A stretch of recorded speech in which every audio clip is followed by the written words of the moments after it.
بسم الله الرحمن الرحيم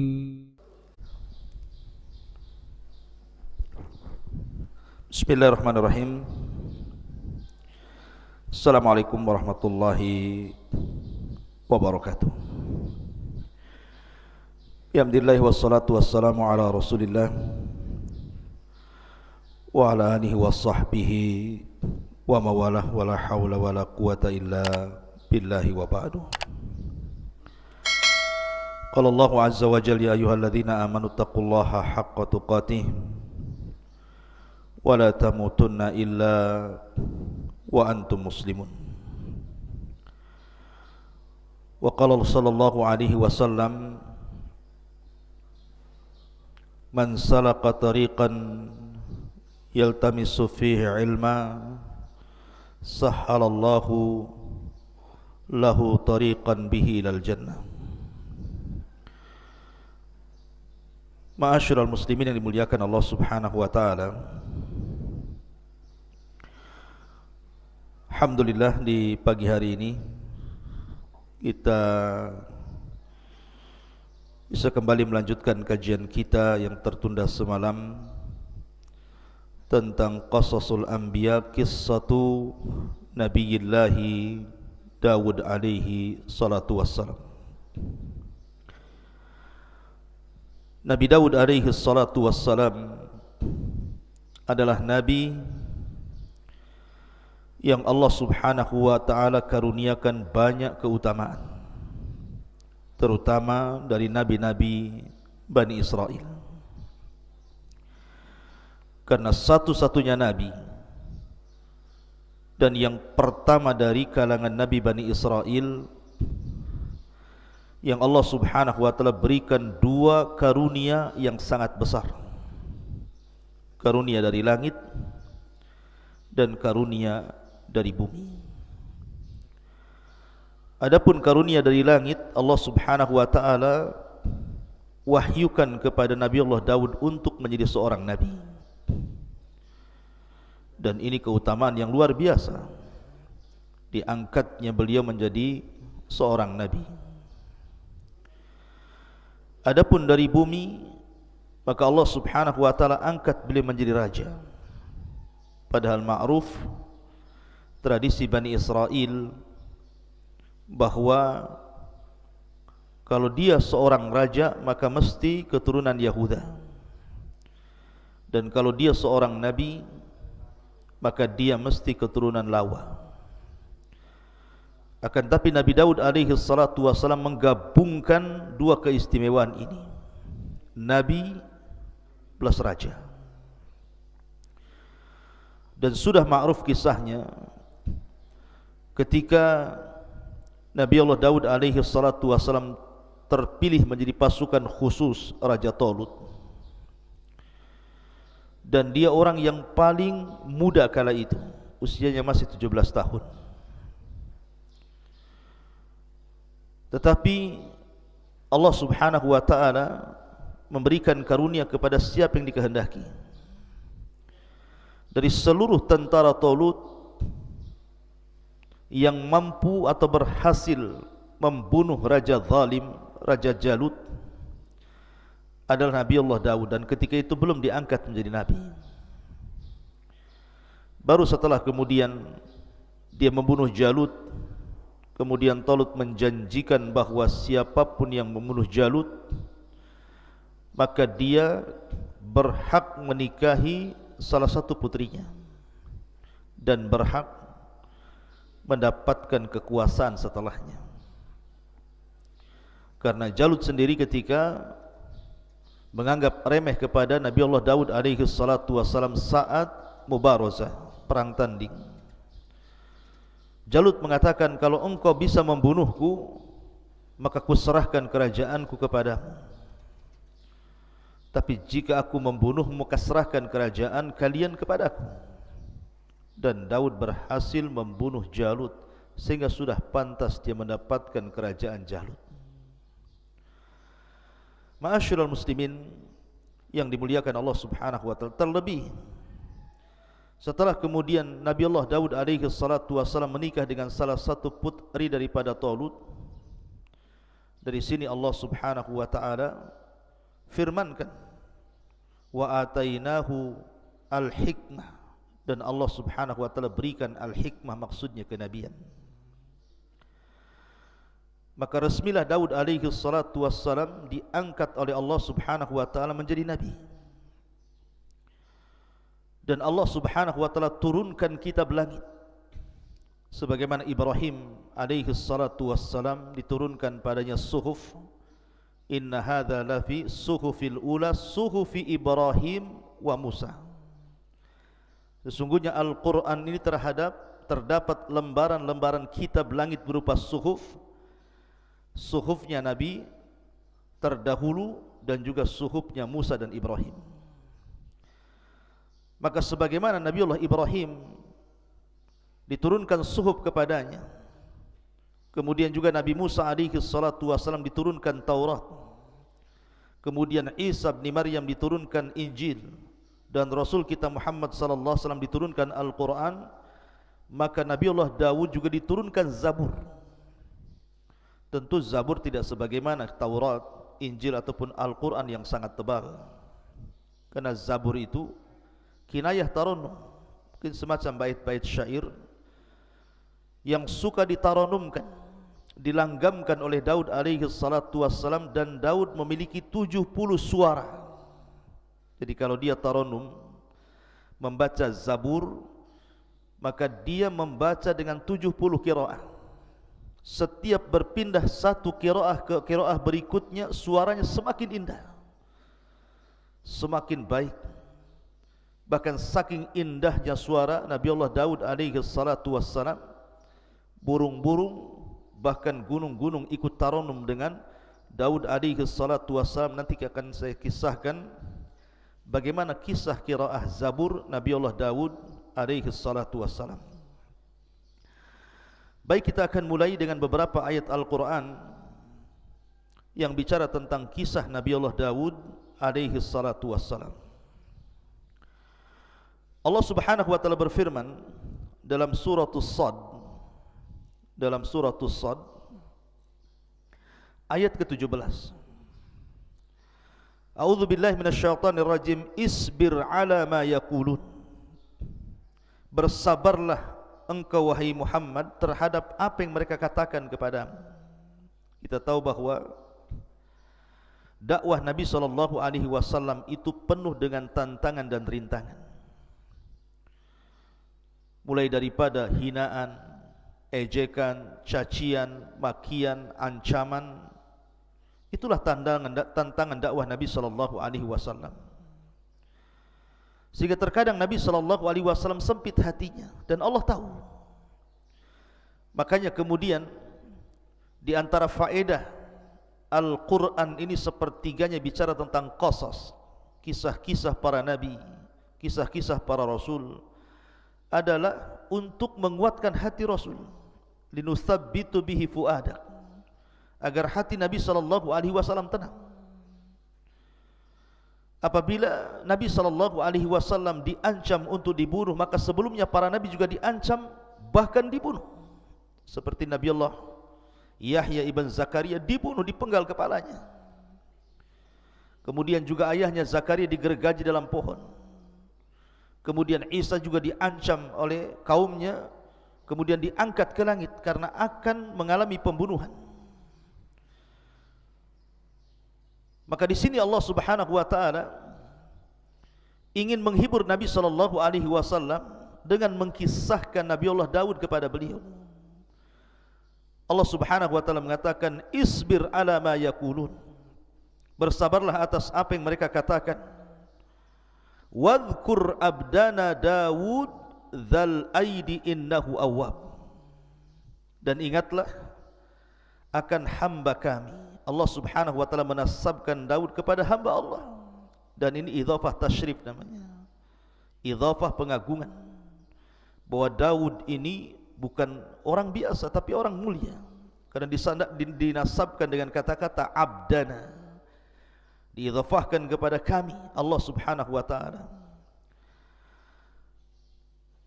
Allah mengatakan, dan ingatlah akan hamba kami Nabi Allah Daud alaihi salatu wassalam yang mempunyai kekuatan. Sungguh dia hamba yang sangat taat kepada Allah Azza wa Jalla. Seolah-olah Allah ingin katakan, bersabarlah wahai Muhammad sebagaimana sabarnya Nabi Allah Daud alaihi salatu wassalam. Ma'asyiral muslimin yang dimuliakan Allah Subhanahu wa taala. Ketika Allah Subhanahu wa taala mengatakan wadhkur abdana Daud dzal aidi, dan ingatlah akan hamba kami Daud yang mempunyai kekuatan. Ingat, Allah Subhanahu wa taala memberikan karunia yang sangat besar kepada Nabi Allah Daud alaihi salatu wasallam berupa kekuatan. Makanya Allah Subhanahu wa taala menyebutkan dalam surah Sad ayat 20-nya, wasaddadna mulkahu, dan kami kuatkan kerajaannya. Para ulama tafsir mengatakan dal aidi innahu awwab, bahwa dia memiliki kekuatan bukan hanya kekuatan kerajaannya, karena semenjak Nabi Allah Daud diangkat oleh Allah menjadi nabi kemudian menjadi raja sepeninggal Talut, maka seluruh Bani Israel sangat mencintai Daud, berbeda dengan raja-raja sebelumnya. Terkadang Bani Israel mereka melakukan pemberontakan, atau kepada para nabi sebelumnya terkadang mereka membunuh para nabi, mendustakan para nabi. Tapi tidak bagi Daud alaihi salatu wassalam. Seluruh Bani Israel suka dengan Daud, karena dia memiliki kekuatan yang Allah anugerahkan. Bukan hanya kekuatan kerajaannya, kekuatan tentara-tentaranya, dan banyaknya pasukannya, tapi dia juga memiliki kekuatan ibadah. Bahkan Nabi SAW menggambarkan dalam sebuah hadis, ahabbus siyami ilallah siyami Daud, kana yasumu yawman wa yuftiru yawman, wa ahabbus salati ilallah salati Daud, salatu Daud kana yanamu nisfal laili wa yakumu thuluthahu wa yanamu sudusahu. Muttafaqun alaih. Kata Nabi SAW, sebaik-baiknya puasa, kata Nabi SAW, sebaik-baiknya puasa adalah puasa Daud alaihi salatu wassalam. Makanya ada sahabat namanya Abdullah ibn Amr ibn As, salah seorang sahabat Rasul yang suka mencatat. Makanya Abu Hurairah radhiyallahu anhu mengatakan, orang yang paling banyak hafalan hadis dari Rasul itu adalah diriku, kecuali Abdullah ibn Amr bin As. Dia lebih banyak mengumpulkan riwayat dari Rasul karena dia mencatat. Lah Abdullah ibn Amr ibn As ini suka dengan puasa. Terkadang dia puasa satu hari, kemudian tidak puasa satu hari. Terkadang dia ingin puasa seterusnya karena dia sanggup melakukannya, kalau bisa setiap hari puasa. Tapi Nabi SAW ketika itu mengatakan, sum yauman wa aftir yauman. Walaupun engkau sanggup berpuasa tiap hari wahai Abdullah ibn Amr, tetaplah kau harus berpuasa satu hari dan meninggalkan puasa satu hari.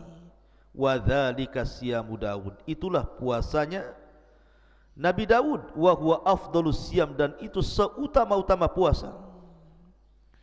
Kata Abdullah bin Amr, ya Rasulullah, inni utiku afdhala min, aku bisa lebih baik daripada Daud, setiap hari puasa pun aku sanggup.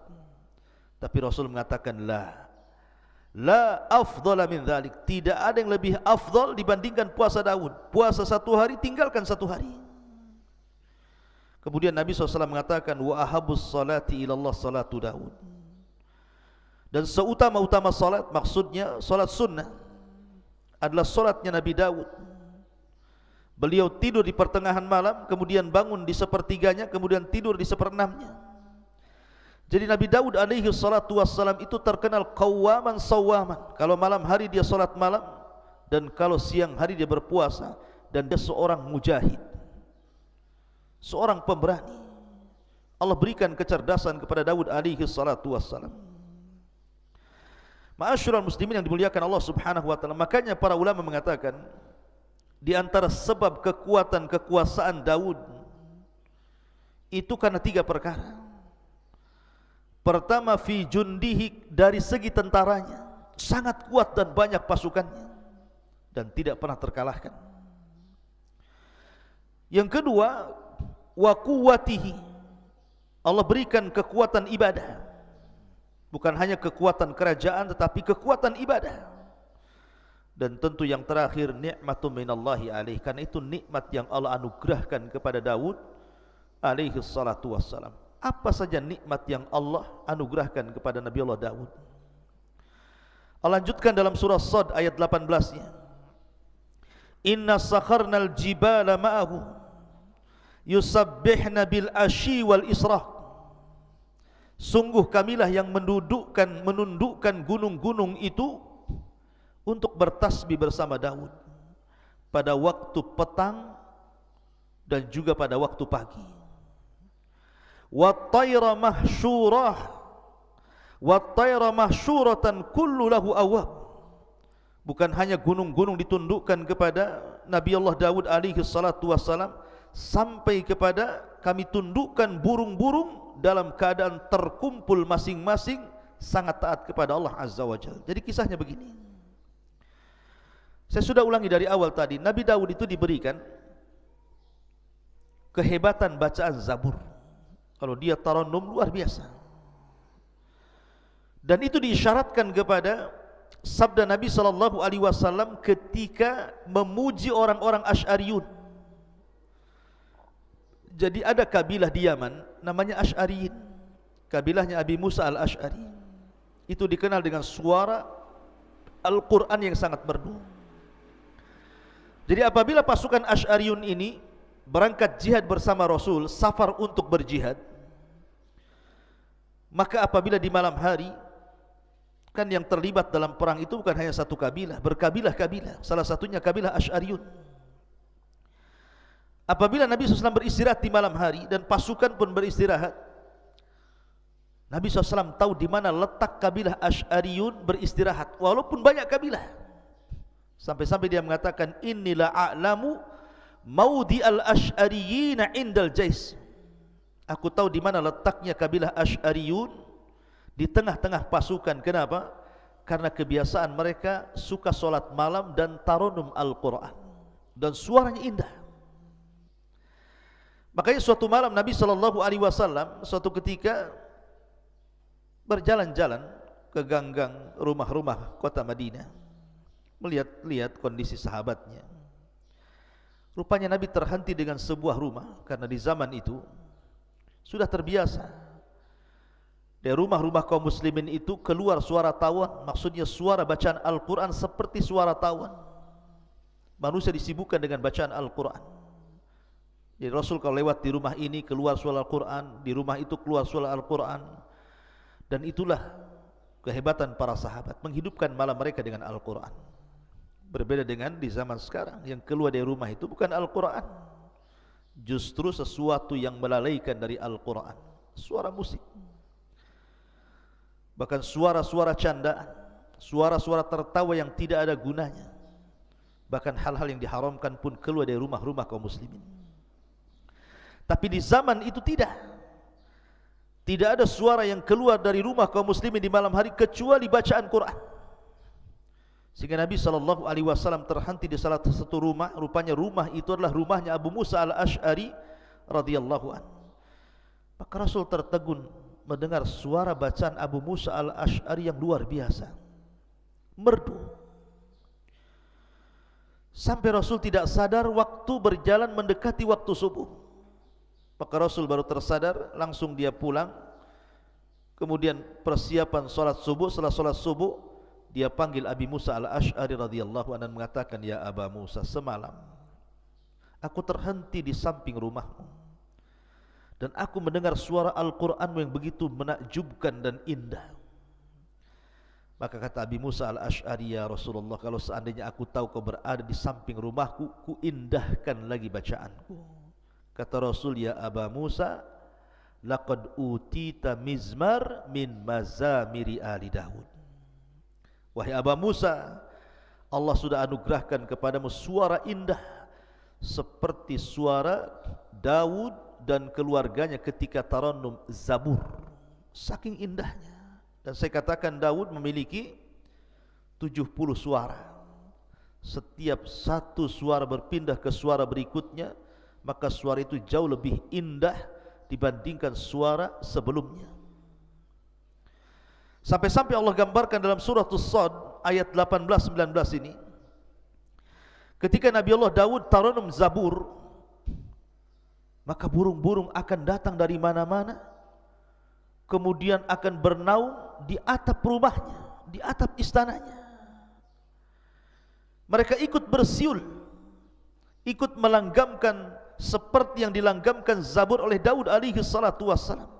Anda bisa bayangkan apabila suara burung saja 2-3 ekor bersiul itu sudah bising itu. Tapi ini burung-burung dari mana-mana bersiul mengikuti tarannumnya Zabur yang dibacakan Daud alaihi salatu wassalam, sehingga membuat cemburu gunung-gunung. Seolah-olah gunung mengatakan, engkau izinkan burung-burung ikut tarannum bersama Daud, izinkan aku juga ya Rabb tarannum dengan Zabur yang dibacakan Daud alaihi salatu wassalam. Akhirnya Allah subhanahu wa ta'ala izinkan, akhirnya gunung pun bersuara. Karena ulama tafsir mengatakan bahwa tasbihnya gunung dan juga burung-burung itu ala zahiriha, dibawa kepada zahir Al-Quran. Jadi betul-betul bersuara. Dari sini ada kisah Israiliyat. Ketika sudah terlampau ramai suara burung, suara gunung, sehingga suara Daud otomatis mengecil. Karena suara burung saja sudah, kalau sudah berkicau itu melebihi suara manusia. Maka Daud mengadu kepada Allah Azza wa Jalla, ya Rabb, kalau aku tarannum Zabur sementara suara burung begitu bisingnya, suara gunung juga sama, bagaimana kau bisa mendengar suara Zabur yang kubacakan untukmu? Maka dari situ kemudian Allah mengutus Jibril alaihi salatu wassalam, kemudian membawa Nabi Allah Daud ke dalam sebuah lubang ke dasar bumi. Sesampainya kemudian masuk ke dalam lubang ke dasar bumi itu, maka Jibril kemudian mengambil sebuah batu yang retak. Tiba-tiba batu itu dibelah, rupanya ada ulat di situ. Kata Jibril alaihi salatu wassalam, ya Daud, fasma mada yaqulu dud, dengarkan apa yang diucapkan oleh dud itu, maksudnya oleh ulat di dalam pecahan batu itu. Rupanya Daud mendekatkan telinganya, rupanya dia sedang bertasbih kepada Allah Azza wa Jalla. Kata Jibril, lihat, ini ulat di dasar bumi bertasbih, Allah mendengarnya. Apalagi engkau berada di atas bumi, tentu Allah lebih mendengarnya. Walaupun suara-suara burung dan gunung itu mereka pun bersuara melebihi suaramu. Tapi ini kisah Israiliyat. Ma'asyiral muslimin yang dimuliakan Allah subhanahu wa ta'ala, intinya bahwa Allah anugerahkan kepada Daud suara yang sangat indah, luar biasa. Dan ketika suara Nabi Allah Daud itu mempengaruhi suara burung, mempengaruhi gunung, menunjukkan bahwa bacaan ayat-ayat Allah itu memiliki pengaruh kuat kepada manusia. Makanya kita lihat Nabi SAW itu bukan hanya membaca Al-Quran, tetapi juga rindu mendengarkan bacaan Al-Quran orang lain. Suatu ketika Nabi SAW memanggil Abdullah ibn Mas'ud yang kunyahnya Ibnu Ummi Abdin. Suaranya juga indah, bahkan pernah disejajarkan dengan suara Jibril ketika Rasul pulang dari safar bersama Abu Bakar dan Umar, kemudian mendengar suara Abdullah ibn Mas'ud membaca Al-Quran. Kata Nabi SAW, ya Aba Bakrin wa ya Umar, wahai Abu Bakar dan Umar, man arada an yasma'al Qur'ana ghaddan tariyan falyasma' ala qiraati Ummi Abdin. Wahai Abu Bakar, wahai Umar, kalau engkau ingin mendengarkan bagaimana Al-Quran itu turun kepadaku, ketika Jibril membaca Quran kepadaku, maka perdengarkan suara Ibnu Ummi Abdin, maksudnya Abdullah ibn Mas'ud. Jadi Rasul memanggil Abdullah ibn Mas'ud dan mengatakan, Iqra alayya al-Quran, wahai Abdullah bin Mas'ud, tolonglah bacakan untukku Al-Quran. Kata Abdullah bin Mas'ud, Ya Rasulullah, aqra'u alaika wal Qur'anu unzila ilaik? Rasul, bagaimana mungkin aku membacakan Al-Quran kepadamu sementara Quran itu turun kepadamu? Tapi Rasul mengatakan, Iqra, baca saja. Faqara'a, maka dia pun membaca suratun Nisa sampai kepada ayat wa kaifa idza ji'na min kulli ummatin bisyahid wa ji'na bika ala haula'i syahida. Bagaimana kalau seandainya setiap umat itu memerlukan saksi dan engkau saksi bagi umat-umat itu? Sampai kepada ayat ini Rasul mengatakan hasbuka hasbuka, cukup cukup. Rupanya Abdullah ibn Mas'ud melihat Rasul menangis, merenungkan ayat yang dibaca Abdullah ibn Mas'ud radhiyallahu an. Jadi Al-Quran itu mempengaruhi sampai kepada Nabi SAW. Makanya kita lihat ada seorang ulama namanya Fudail ibn Iyad, seorang perompak padang pasir. Ketika dia hendak merampok salah satu rumah orang kaya milik seorang wanita tajir, ada yang mengatakan hendak melihat wanita yang disukainya, seorang jariyah, naik ke atas rumah. Tiba-tiba sahibul bait, pemilik rumah itu sedang qiyamul lail, kemudian membacakan Al-Quran sampai kepada ayat alam ya'ni lilladzina amanu an tash'a qulubuhum bi dzikrillah wa ma nazala minal haq. Tidakkah sampai usia, maksudnya 40 tahun, untuk menyadarkan dia kembali berzikir kepada Allah, dan begitu seterusnya. Tiba-tiba Fudail bin Iyad hampir jatuh dari atap rumah itu. Dia mikirkan ayat itu sampai akhirnya dia pun bertobat dari rampoknya, kemudian belajar sehingga menjadi alim min ulama'i dunia. Jadi ulama dunia, terkenal zuhud waranya. Intinya bahwa faedah yang sangat besar dari kisah Nabi Daud alaihi salatu wassalam, dia mampu membaca Zabur dan Allah anugerahkan suara yang sangat indah. Maka bagi anda yang Allah anugerahkan suara indah, gunakan untuk membaca Al-Quran. Buat apa anda gunakan untuk menyanyi? Tidak ada faedahnya dunia akhirat. Wa minan nasi man yashtari lahwal hadith liyudhilluka an sabilillah. Karena ada sebagian manusia itu yang akan memperjualbelikan lahwal hadis, ucapan-ucapan yang tidak ada gunanya untuk menyesatkan jalan Allah. Maka gunakan suara emas, suara indah anda untuk membaca Al-Quran. Rasul mengatakan man lam yataghanna bil Quran falaysa minni. Siapa yang tidak melanggamkan Al-Quran dengan suara indah, maka bukan termasuk umatku. Quran itu indah dan akan semakin indah bila dibacakan orang yang memiliki suara indah. Ma'asyiral muslimin yang dimuliakan Allah Azza wa Jalla. Kemudian Allah mengatakan dalam surah As-Sad ayat 20-nya, wa shaddadna mulkahu wa atainahul hikmata wa faslal khitab. Dan kami kuatkan kerajaannya. Sekali lagi, Daud ini diberikan anugerah kekuatan kerajaan karena semua Bani Israel mendukungnya. Tidak ada satupun yang memberontaknya. Selama 40 tahun Nabiullah Daud berkuasa, kehidupan Bani Israel sungguh di atas kejayaan. Memiliki raja plus juga nabi, dan memiliki tentara yang sangat kuat dan kekuatan ibadah yang luar biasa.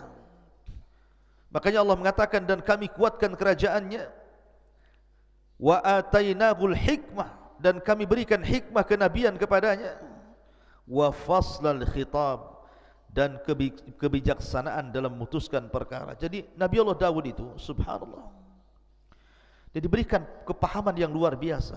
Setiap kasus yang ditanganinya, maka Allah berikan jalan keluarnya. Jadi kalau ada orang bertengkar, berselisih, meminta didamaikan, meminta fatwa, maka Nabi Allah Daud alaihi salatu wassalam pakarnya menyelesaikan seluruh problematika umatnya, tentu atas karunia dan izin dari Allah yang Allah berikan kecerdasan, kepahaman kepada Daud sehingga mampu menyelesaikan setiap kasus per kasus yang terjadi kepada umatnya. Nanti kita akan jelaskan karena Nabi Allah Daud itu membagi hari menjadi 3. Satu hari dia gunakan untuk memutuskan perkara. Setiap umatnya yang datang berkasus, maka dia harus memutuskan perkara itu, dan selalu ada jalan keluarnya. Yang kedua, satu hari dia mengunjungi rakyatnya, bertanya soal kebutuhan mereka, apa yang kurang, apa yang dikehendaki umatnya, sehingga Daud tahu kebutuhannya. Kemudian yang ketiga, satu hari beliau gunakan untuk ibadah, tidak boleh ada siapapun yang mengganggunya sampai kepada keluarganya. Dia punya ruangan khusus, beribadah saja satu hari itu. Dan itulah Daud alaihi salatu wassalam membagi hari-harinya, dan itu sudah menjadi sebuah kebiasaan dan adat yang diketahui Bani Israel. Jadi kalau mereka ada kasus, mereka nunggu kepada hari ketika Nabi Daud menjadi hakim dulu, tidak lantas setiap hari datang. Ma'asyiral muslimin yang dimuliakan Allah Subhanahu wa taala. Kemudian Allah Subhanahu wa taala juga berfirman dalam ayat yang lain, "Wa laqad atayna Dawuda minna fadla ya jibalu awwibi ma'ahu wat-tayra wa alanna lahul hadid ani'mal sabighati wa qaddir fis syardi wa'malu salihan inni bima ta'maluna basir." Dan sungguh kami telah berikan kepada Daud karunia yang sangat besar dari kami. Kemudian Allah mengatakan, wahai gunung-gunung, wahai burung-burung, bertasbihlah berulang-ulang bersama Daud, dan kami telah melunakkan besi untuknya. Buatlah baju besi yang besar-besar dan ukurlah anyamannya, dan kerjakanlah kebaikan, sungguh aku maha melihat apa yang kamu kerjakan. Jadi selain Daud alaihi salatu wassalam mampu tarannum dengan 70 qiraah, sehingga gunung dan juga burung-burung ditundukkan kepada Nabi Daud alaihi salatu wassalam, Daud juga walaupun dia seorang nabi, seorang raja, bukan berarti kemudian dia mengandalkan keutamaan yang Allah anugerahkan kepadanya untuk mencari rezeki, tidak. Tapi dia bekerja sendiri. Dia tidak mengandalkan gaji, mungkin bahasa kitanya. Tidak semena-mena karena dia seorang raja, memiliki istana, memiliki dayang, memiliki pasukan. Tidak. Daud bekerja sendiri dengan keringatnya. Salah satu pekerjaan yang masyhur, dan ini salah satu mukjizat yang Allah anugerahkan kepada Daud juga, dia mampu membuat baju besi tanpa ada pembakaran api. Jadi kalau seandainya saya analogikan seperti Anda membuat kue, mengadon roti, cukup dengan tangan, dikuel-kuel mungkin bahasa kitanya ya, dirakit sendirian dengan tangannya, seolah-olah sudah ada panas di dalam tangannya itu, sehingga dia membuat baju besi itu tinggal membelok-belokkan saja. Dan dia adalah orang yang pertama kali membuat baju besi perang. Makanya wajar kalau tentaranya kuat, karena di zaman itu tidak dikenal tentang baju besi. Dialah yang mencetus pertama pembuatan baju besi dengan mukjizat dari Allah Subhanahu wa taala, mampu merangkai baju besi tanpa harus dibakar. Cukup kemudian dirakit dengan tangannya, dan baju besinya sangat indah, sangat kokoh. Dia walaupun besi tetapi ringan dipakai. Dan itu keutamaan Nabi Allah Daud, dan itu bagian daripada mukjizat yang Allah anugerahkan selain daripada faslul khitab tadi. Dan ini juga pelajaran bagi anak-anak muda. Terkadang banyak orang-orang yang kemudian kuliah tinggi-tinggi dengan harapan setelah selesai kuliah langsung menjadi direktur perusahaan, owner perusahaan. Ya, terkadang ada orang yang seperti itu. Tapi terkadang Allah uji setelah dia kuliah tinggi-tinggi, rupanya pengangguran, malas. Dia malu untuk bekerja, umpamanya ngojek kah, driver apa gitu kan, atau bangunan, atau mungkin jualan kecil-kecilan. Alasannya, saya sudah sarjana, sudah S3 pun, tak mungkinlah saya bekerja seperti kalian yang tidak sekolah. Subhanallah. Daud alaihi salatu wassalam ini jauh lebih mulia dibandingkan Anda. Dia seorang raja, memiliki istana, dayang-dayang, kekuatan, kekayaan. Bahkan dia seorang ahli ibadah yang tidak pernah meninggalkan puasa dan tidak pernah meninggalkan qiyamul lail. Tapi dia juga bekerja. Makanya terkadang ada orang-orang yang malas sehingga menjadi peminta-minta. Kita Kita lihat di lampu merah itu, terkadang kita melihat orangnya kuat, kekar, masih muda, kerjanya minta-minta. Lihatlah bagaimana Nabi Allah Daud mengajarkan kepada kita, walaupun dia seorang nabi, seorang raja, dilimpahkan karunia yang banyak, tetap saja dia bekerja dengan amalan tangannya. Makanya Nabi SAW bersabda, ma akala ahadun ta'aman qad khairan min an ya'kula min amali yadihi, wa anna Nabi Allah Daud kana ya'kulu min amali yadihi. Tidaklah seseorang itu memakan sebuah makanan yang jauh lebih baik dibandingkan makan itu hasil jerih payah tangannya. Dan sesungguhnya Nabi Allah Daud, beliau memakan dari hasil tangannya. Ma'asyiral muslimin yang dimuliakan Allah Azza wa Jalla, maka dari sini mengisyaratkan bahwa Nabi Daud alaihi salatu wassalam beramal sendirian, bahkan dilebihkan dari para nabi. Dan kebiasaan para nabi juga, mereka bekerja. Ibrahim alaihi salatu wassalam, dia jual baju. Dia membeli baju di pasar di tempat lain, kemudian dijual di tempat lain. Itu Ibrahim Khalilur Rahman, pemimpin ataupun Abul Anbiya, bapaknya para nabi, bekerja. Zakaria Najjar, mungkin bahasa kita Najjar itu semacam ya pembuat kayu. Ini zaman sekarang ini mebel gitu ya. Itulah pekerjaannya Nabi Zakaria alaihi salatu wassalam. Bahkan Rasul tidak malu-malu untuk menjadi ra'il ghanam, penggembala kambing milik tuan Arab. Dan begitulah para nabi mengajarkan kepada kita agar kita bekerja dan bekerja mencari yang baik dan halal. Kulu min tayyibati ma razaqnakum. Ma'asyiral muslimin yang dimuliakan Allah Subhanahu wa taala. Kemudian kalau kita melihat bagaimana keistimewaan Nabi Allah Daud alaihi salatu wassalam, juga Allah Subhanahu wa taala berfirman di dalam Al-Qur'anul Karim, wa laqad atayna Dawuda wa Sulaiman ilma wa qala alhamdulillahi alladhi faddalana ala katsirin min ibadinal mu'minin. Dalam surah An-Naml ayat 15 Allah katakan, dan sungguh kami berikan kepada Daud dan Sulaiman ilmu yang banyak. Kemudian keduanya pun bersyukur kepada dan mengatakan, alhamdulillah, segala puja dan puji hanya milik Allah yang telah mengaruniakan kepada kami dibandingkan kebanyakan dari hamba-hambamu yang beriman. Bersyukur. Jadi Daud dan juga Sulaiman mengajarkan kepada kita, nikmat apapun yang Allah anugerahkan kepada kita, itu datang dari Allah. Bersyukurlah kepada Allah Azza wa Jalla akan nikmat itu. Aku itu nikmat dari Allah. Jangan seperti Qarun, yang awalnya dia seorang pembaca Taurat hebat, memiliki suara indah membaca Taurat. Qarun itu orang yang dekat dengan Nabi Musa, ahli ibadah. Awalnya dia baik. Ketika dia baru dianugerahkan rizki oleh Allah Azza wa Jalla, dia masih mau sedekah, bayar zakat. Tapi setelah Allah anugerahkan kekayaan yang begitu besar kepada Qarun, dia pun sombong dan mengatakan, innama utitu min ilmin indi, kekayaan ini datang dariku, bukan dari Allah, karena kecerdasanku.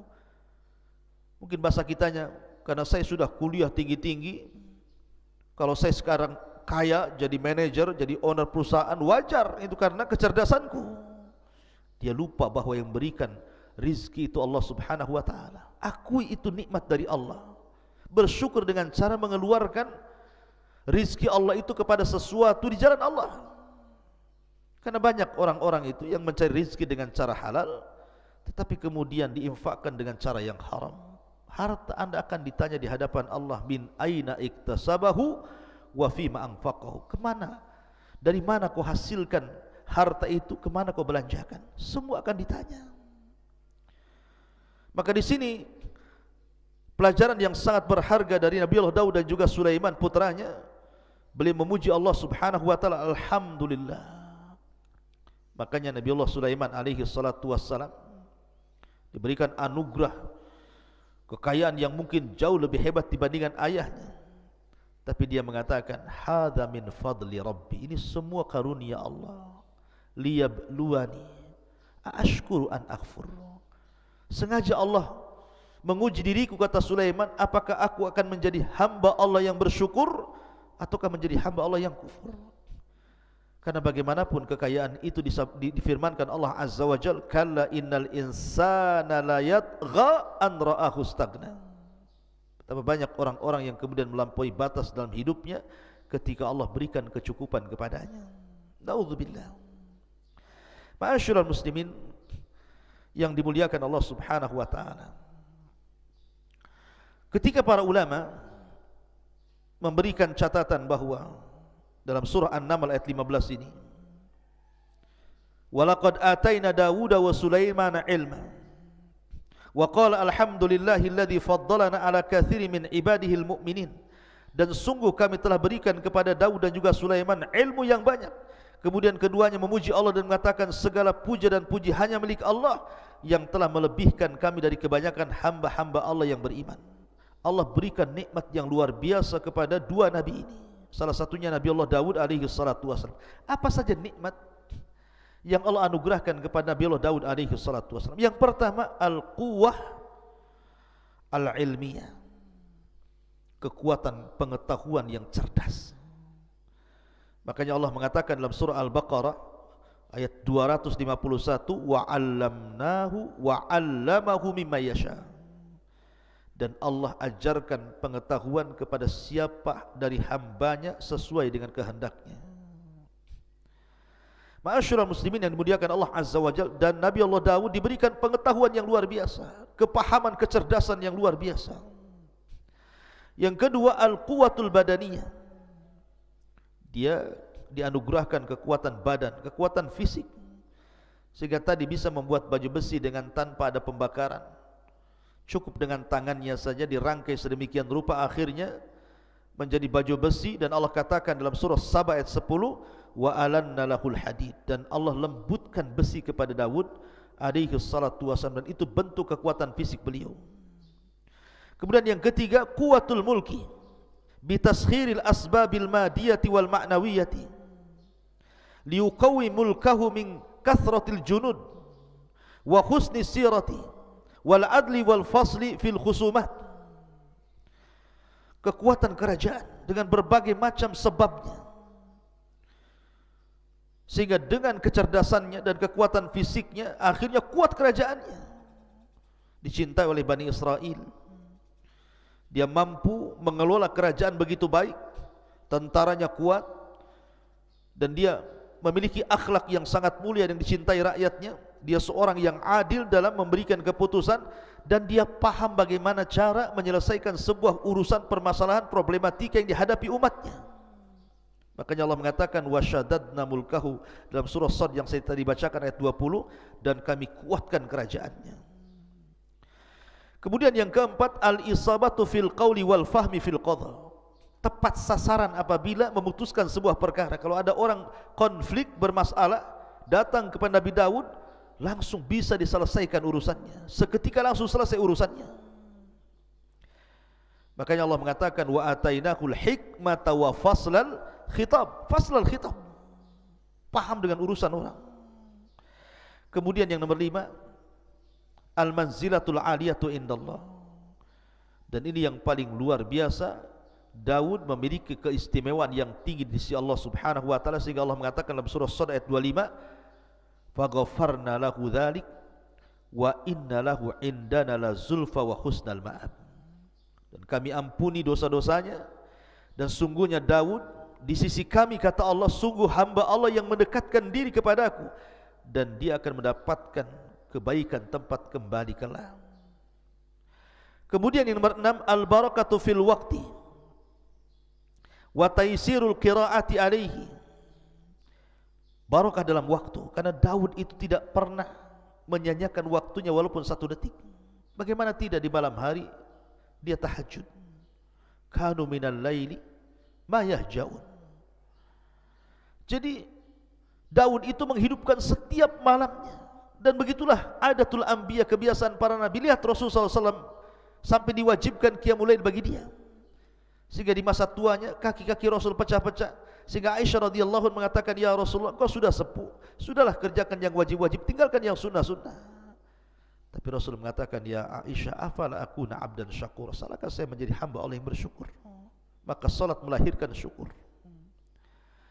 Daud tidak pernah menyanyiakan di waktu malam, dan tidak menyanyiakan di waktu siang. Dia berpuasa dan berjihad. Subhanallah, barakah waktunya.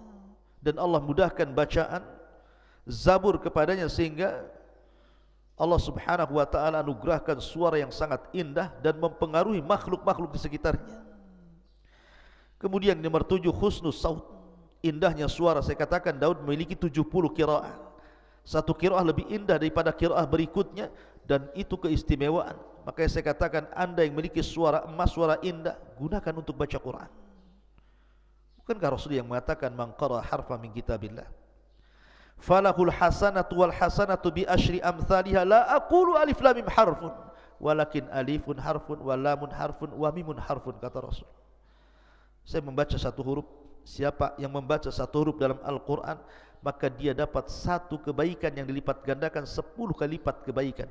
Aku tidak katakan alif lam mim satu huruf, tapi alif satu huruf, lam satu huruf, mim satu huruf. Anda bisa bayangkan, baca surah Al-Fatihah saja, kalau satu huruf 10 kebaikan, berapa kebaikan yang anda akan dapati dari baca Al-Quran itu.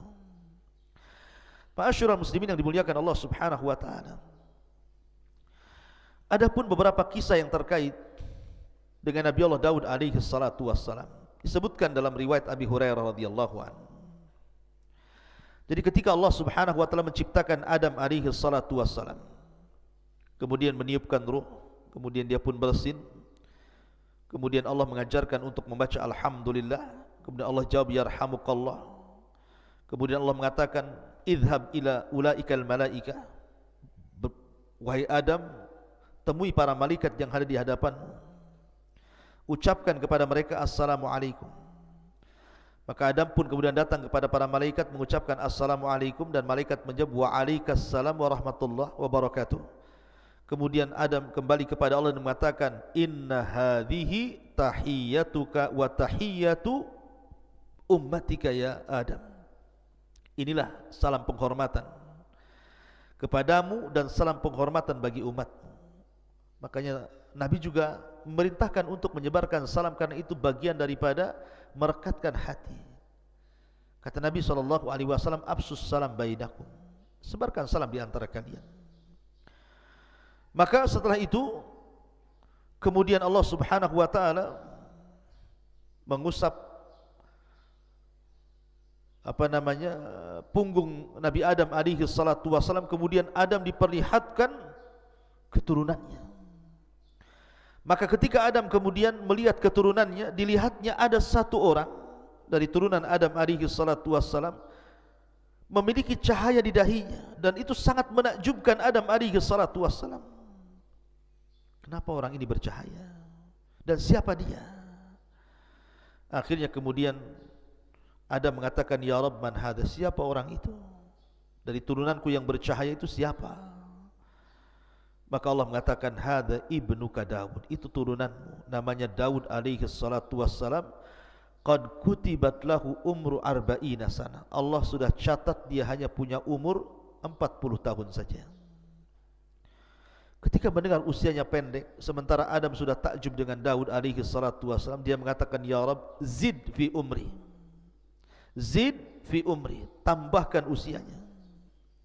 Maksudnya, ambil usiaku, tambahkan usianya. Kalau memang dia hanya usianya 40 tahun, tambahkan 60 lagi, genapkan menjadi 100 tahun usianya, biar dia agak panjang sedikit. Akhirnya kemudian ditakdirkan Daud pun diberikan usia Adam 60 tahun sehingga genap menjadi 100 tahun. Di saat Adam sudah berusia 940 tahun, artinya sudah waktunya dia wafat, datang malakul maut, dan Adam sudah sepuh. Ketika malakul maut hendak mencabut ruhnya Adam, Adam lupa bahwa usia dia sudah diberikan 60 tahun kepada Daud, sehingga dia tidak mau dicabut nyawanya, dan tetap mengatakan, bukankah usiaku 1000 tahun? Tunggulah 60 tahun lagi, katanya. Malaikat maut mengingatkan, bukankah usiamu sudah diberikan kepada anak cucumu Daud alaihi salatu wassalam? Adam lupa. Makanya dari situlah manusia disebut al-insan. Diambil dari kata nisyan, lupa. Karena Adam lupa, maka lupa ini pun berlaku kepada setiap turunan Adam. Maka kita disebut insan. Tapi lihat di sini ada hubung kait antara Nabi Allah Adam alaihi salatu wasallam dengan Nabi Allah Daud. Karena keistimewaan Daud sampai Adam menyisihkan usianya 60 tahun untuk Nabi Allah Daud alaihi salatu wasallam. Ma'asyiral muslimin yang dimuliakan Allah Subhanahu wa taala. Kemudian kisah yang kedua, ketika Nabi Daud alaihi salatu wassalam, kita tahu bahwa Nabi SAW bersabda dalam hadis, masih dari hadis Abu Hurairah radhiyallahu anhu yang terdapat dalam Musnad Imam Ahmad. Jadi Daud itu memiliki kecemburuan yang luar biasa dalam ibadah. Jadi kalau seandainya dia keluar, idza kharaja, kalau dia keluar, ughliqat al-abwab falam yadkhul ala ahlihi ahad. Kalau dia keluar, dia tutup ruangan khusus sampai keluarganya pun tidak boleh masuk ke ruangan itu sampai dia kembali. Jadi suatu ketika dia keluar, zata yaumin wa ghallaqatid dar, dan dia pun menutup ruangannya khusus itu, tidak boleh ada yang masuk sampai keluarganya. Kemudian fa'aqbalat imra'atuhu, tiba-tiba kemudian salah satu istrinya melihat pintu rumah yang sudah ditutup oleh Nabi Daud alaihi salatu wasallam tiba-tiba terbuka. Rupanya kata Nabi, fa'ida rajulun qa'imun wastaddar, tiba-tiba ada seorang laki-laki yang berdiri di tengah-tengah ruangan itu. Faqalat liman fil bait, siapa orang yang di rumah itu? Min aina dakhal, dari mana dia masuk? Padahal pintunya tertutup rapat. Akhirnya kemudian Nabi Daud alaihi salatu wassalam pun datang. Dia melihat ada seorang laki-laki. Kemudian Daud mengatakan, man antas, siapa kamu, berani sekali kau masuk ke ruanganku ini? Maka orang ini mengatakan, ana alladhi ahabul muluk wala yamtani'u minni syai'un, saya adalah malaikat yang paling ditakuti dan tidak ada yang mampu menghalangi aku sedikit pun. Faqala Daud, anta, maksudnya apakah kamu malakul maut? Maka dia mengatakan, ya, saya malakul maut. Fa marhaban bi amrillah, maka dia pun mengatakan, selamat datang, kalau ini memang perintah Allah Subhanahu wa taala, maka aku sudah siap. Akhirnya kemudian dia pun dicabut rohnya di tempat itu. Ma'asyiral muslimin yang dimuliakan Allah Subhanahu wa taala. Kemudian kisah yang lain, Nabi Allah Daud alaihi salatu wassalam dan seorang wanita atau dua orang wanita. Jadi ada kisah dua orang wanita, dua-duanya punya bayi. Dan itu disebutkan dalam Sahih Bukhari dan Muslim dari Abu Hurairah radhiyallahu an, bainama imra'atani ma'ahuma ibnahuma ja'a dhi'bu fa dhahaba bibnin ihdahuma. Jadi dua orang wanita ini dua-duanya punya bayi, mandi di sebuah sungai. Bayi diletakkan begitu saja. Datanglah serigala kemudian memakan salah satu dari bayi itu. Lah dua saudari ini akhirnya saling mengklaim bahwa bayi yang masih hidup adalah bayinya. Kata adiknya, ini bayi saya. Kata kakaknya, ini bayi saya. Akhirnya keduanya menghadap Nabi Allah Daud alaihi salatu wassalam. Lah kakak yang tertuanya mengatakan kepada Daud bahwa ini bayi saya, kemudian dia berhujjah. Sehingga Daud terpengaruh dengan ucapan wanita itu dan mengatakan, kalau begitu bayi ini milikmu. Yang adiknya menangis. Sampai datang anaknya Nabi Allah Sulaiman mengatakan, wahai ayahku, izinkan aku untuk memutuskan perkara ini. Kata ayah, silakan. Maka Nabi Allah Sulaiman mengatakan, kembalikan bayimu itu. Bagaimana kalau saya potong jadi dua bayimu, dari pusar ke bawah ambil, dari pusar ke atas kau ambil. Rupanya sang adik mengatakan, ya Nabi Allah Sulaiman, kalau engkau harus melakukan seperti itu, tidak usah, aku ikhlas. Aku berikan bayi ini kepada kakakku, katanya. Kata Nabi Allah Sulaiman, sungguh bayi itu milikmu. Kenapa? Nabi Allah Sulaiman melihat bahwa ada hubung kait antara wanita dengan bayi ini. Ada perasaan yang sangat lembut, insting yang sangat kuat, memang itu anaknya. Makanya dua nabi ini luar biasa, diberikan kecerdasan luar biasa. Kemudian juga kisah yang berikutnya juga disebutkan dalam surah Sad. Saya ulangi dari awal.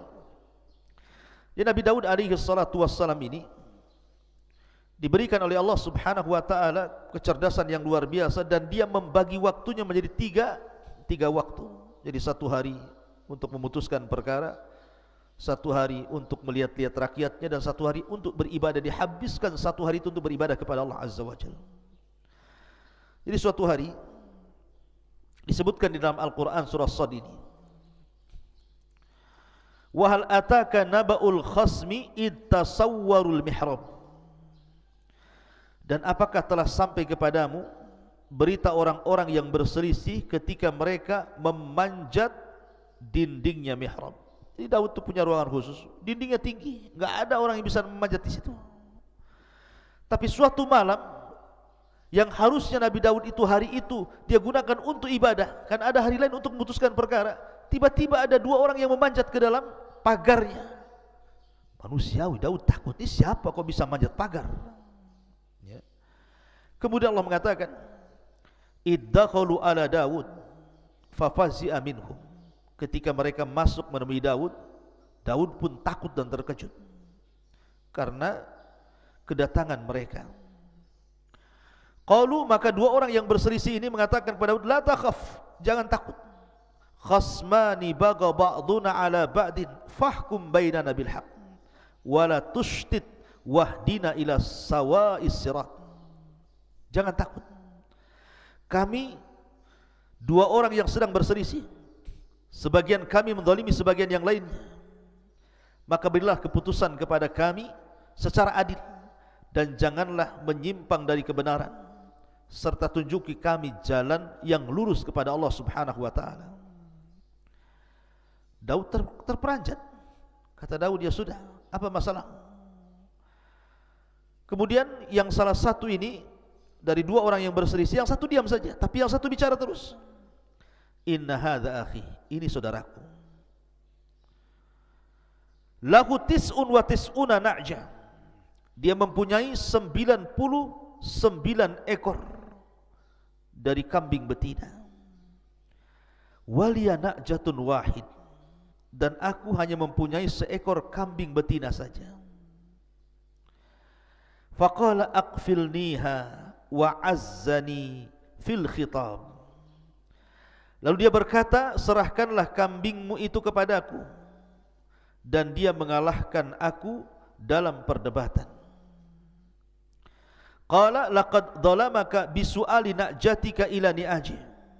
Daud berkata, sungguh dia telah berbuat zalim kepadamu dengan meminta kambingmu itu untuk ditambahkan kepada kambingnya. Jadi dua orang ini, yang satu punya kambing 99 ekor, yang satu memiliki satu kambing. Yang 99 ekor ini bersiasat supaya satu kambing ini diserahkan kepadanya sehingga genap menjadi 100. Jadi yang satu kambing, yang pemilik kambing ini meminta agar Nabi Daud menyelesaikan masalahnya. Ini orang ini mendolim sama saya, masa saya punya satu kambing mau diambil? Maka Allah subhanahu wa ta'ala kemudian mengatakan, wa inna kathiran minal khulata la yabghi ba'duhum ala ba'din illa alladhina amanu wa amilus salihat wa qalilum mahum wa dhanna Daud annama fatannahu fastaghfara rabbahu wa kharra raki'an wa anam. Kalau Allah subhanahu wa ta'ala mengatakan, dan sungguh memang banyak di antara orang-orang yang bersekutu itu benar-benar berbuat zalim sebagian mereka kepada sebagian yang lainnya. Masalahnya di sini Nabi Daud alaihi salatu wassalam dalam hal ini memang kurang bijak. Karena Nabi Allah Daud alaihi salatu wassalam hanya mendengarkan satu pihak dan tidak mendengarkan pihak lain. Dia hanya mendengarkan dari pihak orang yang satu kambing itu, yang mempunyai satu kambing, dan tidak mendengarkan pihak yang kedua yang memiliki 99 kambing. Masalahnya apa sehingga dia mau mengambil satu kambing itu? Harusnya kan dua-duanya. Oke, masalahnya apa?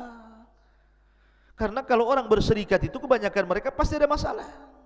Karena Allah yang mengatakan kalau orang sudah bersyirikat dalam usaha, kebanyakan itu satu dengan yang lain pasti saling menzalimi. Sedikit sekali orang yang bersyirikat itu berakhir dengan kebaikan, rata-rata berakhir dengan keburukan. Satunya menzalimi, satunya mendustai, satunya mengambil hasilnya, satunya begitu seterusnya. Ada yang mengatakan asbab nuzul ayat ini, dan ini sekali lagi kisah Bani Israel. Dan kaedah ketika kita mendengar kisah Bani Israel, kalau memang kisah itu sesuai dengan Al-Quran dan Sunnah kita terima. Tapi kalau kisah itu tidak sesuai dengan Al-Quran dan Sunnah maka kita tolak. Maka kenapa kita tidak boleh membenarkan secara mutlak, tidak boleh mendustakan secara mutlak? Walaupun Rasul mengatakan hadithu am Bani Israel wala haraj, kisahkan tentang Bani Israel dan tidak mengapa. Jadi Nabi Daud suatu ketika keluar rumah, rupanya melihat ada seorang wanita yang sedang mandi, nampak auratnya. Tiba-tiba Nabi Daud tertarik dengan wanita itu. Akhirnya dia bersiasat, karena setelah ditelisik rupanya wanita itu bukan seorang gadis, tapi seorang wanita yang sudah bersuami, dan nama suaminya Uria. Jadi akhirnya Nabi Daud bersiasat ingin mengambil wanita itu, masalahnya dia bersuami. Maka ketika Daud mempersiapkan pasukan perang, maka dia panggil Uria, suami daripada wanita itu, untuk terlibat dalam perang, kemudian diletakkan di tengah-tengah pasukan supaya dia mudah terbunuh.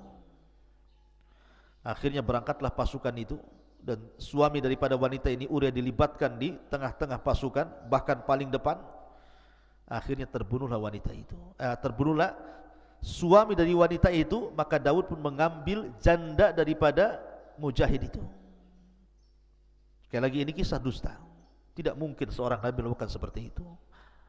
Seolah-olah di sini Allah Subhanahu wa taala mengatakan, wa dhanna Daud annama fatannahu fastaghfara rabbahu wa kharra raqian wa anab. Daud menduga bahwa kami mengujinya, maka dia pun mohon ampun kepada Allah, lalu menyungkur sujud dan bertobat. Jadi seolah-olah orang ini ketika mengatakan, saya punya satu kambing, yang ini 99 kambing. Seolah-olah kau ni Daud punya istri 99, karena istrinya Daud itu banyak, 99 istri. Tiba-tiba engkau ingin menambah satu istri dengan cara zalim seperti itu, melibatkan suaminya dalam perang supaya mati.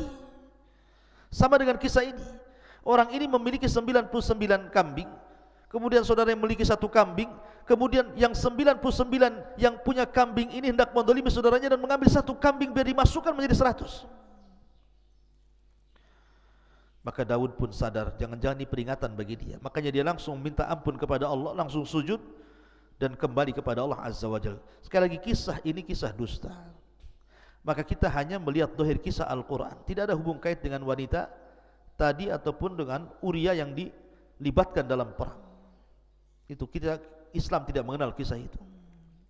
Dan dari sini Allah mengatakan faghafarna lahu dzalik wa inna lahu indana lazulfa wa husnal ma'ab. Lalu kami mengampuni kesalahan itu, dan sungguh dia mempunyai di sisi kami kedudukan yang benar-benar dekat dan tempat kembali yang baik. Dan Allah katakan, ya Daud, inna ja'alnaka khalifatan fil ardi fahkum bainan nasi bil haq wa la tattabil hawa fayudillaka an sabilillah. Innal ladzina yadilluna an sabilillah lahum adzabun syadid bima nasu yaumal hisab. Allah berfirman, wahai Daud, sesungguhnya engkau kami jadikan penguasa di bumi ini, maka berilah kepada putusan perkara di antara manusia itu dengan sangat adil, dan jangan kau ikut hawa nafsu dirimu, karena akan menyesatkan dirimu dari jalan Allah. Maka siapapun yang tersesat dari jalan Allah, mereka pantas mendapatkan azab yang berat, karena mereka melupakan hari perhitungan. Seolah-olah Allah ingin berikan pelajaran kepada Daud. Terkadang ada orang yang berselisih dan minta diselesaikan hari ini juga, takkan mungkin menunggu sampai 3 hari. Kalau memang ini urgent, harus diselesaikan, maka uruslah rakyatmu. Jangan membagi hari menjadi 3 sehingga kalau ada orang masalah nunggu hari di mana Daud alaihi salatu wasallam ada keluangan untuk memutuskan perkara. Kalau memang di hari itu engkau hari beribadah, atau di hari engkau sedang melihat rakyatmu tiba-tiba ada masalah, putuskan hari itu juga. Itu zahir Al-Quran seperti itu. Dan Nabi Allah Daud alaihi salatu wassalam seorang nabi yang dikaruniakan banyak nikmat oleh Allah Subhanahu wa taala, dan Allah anugerahkan kepadanya putra yang luar biasa, Nabi Allah Sulaiman alaihi salatu wassalam. Bagaimana kisah Nabi Daud alaihi salatu wassalam dan juga putranya Nabi Allah Sulaiman, dan bagaimana juga kisah Nabi Allah Sulaiman alaihi salatu wassalam, insyaallah kita akan bersambung lain kesempatan. Mudah-mudahan ada manfaatnya. Subhanakallah bihamdika asyhadu an la ilaha illa anta astaghfiruka wa atubu ilaik. Assalamualaikum warahmatullahi wabarakatuh.